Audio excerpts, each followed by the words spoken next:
I am an autistic guy, but I would describe myself as awesome, entertaining, smart, and happy, and nice, and sometimes serious.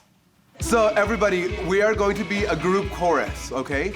We'll have Sean start us off as the leader, and the rest of you, I want you to speak at the same time as Sean, all right? Oh yeah, it's really, really tricky. Try to keep up with Sean's speech so we can form one voice as a group.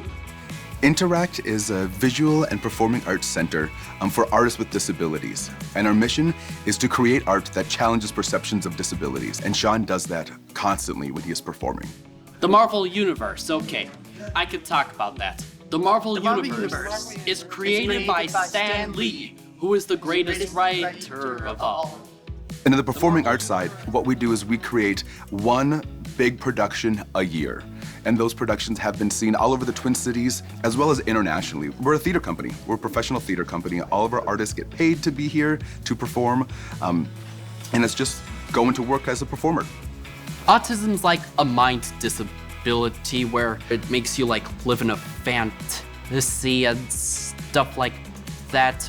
You know, he had his struggles as a toddler and growing up in school and just trying to navigate his way through the world.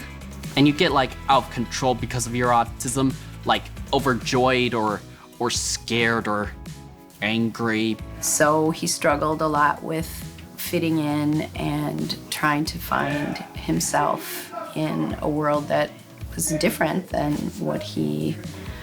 the way he processes it. But this autism, I do my best to be calm and positive. One of the ways that Sean actually learned how to speak was through reciting lines from movies. Sean was influenced by movies quite a bit. He would, at least with the video recorder, he would repeat scenes that he liked. Sometimes he would answer somebody who asked him a question by using a line from a movie. And it would sound super appropriate to the person that was asking the question, and they would look at him and go, wow, you know, that's a really intelligent answer. So like instead of us watching movies like on iPad, he would just perform it live.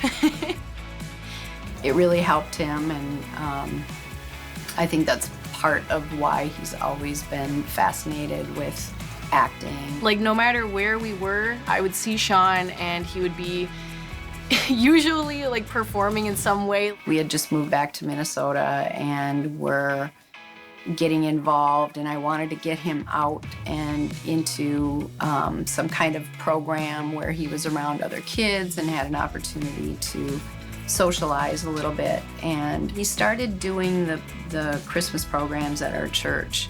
He was very freaked out by a lot of it and could barely, you know, function, but I was there with him through all of it.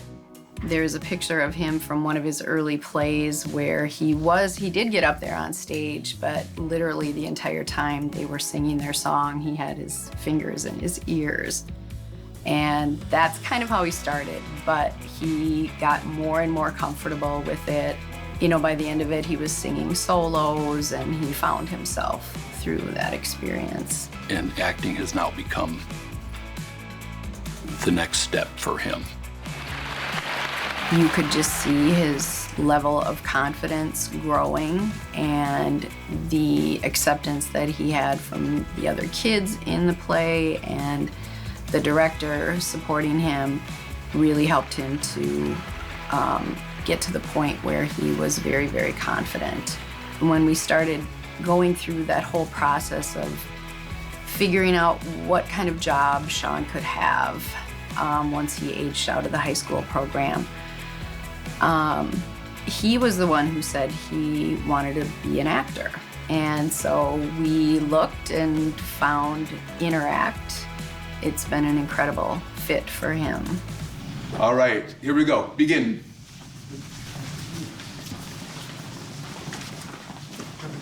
Fold and unfold. One of my proudest moments for Sean was when I saw him perform Hot Funky Butt Jazz at the Guthrie. That was his first show with Interact. And that story was about the history of jazz. Had something to do with racism in the early 1900s, And he was one of the high-class society members. I played as this racist grump called Mr. Weber.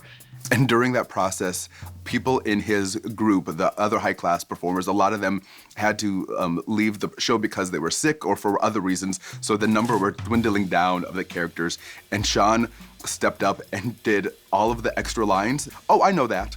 And so he just took it over for everybody. So he was playing, I don't know, I think 3 separate characters that we combined all into one for his role. He was kind of like a background character ensemble because it was his first show, and he still found a way to steal the show. I was in awe of how amazing he was. When the show's on, he nails it.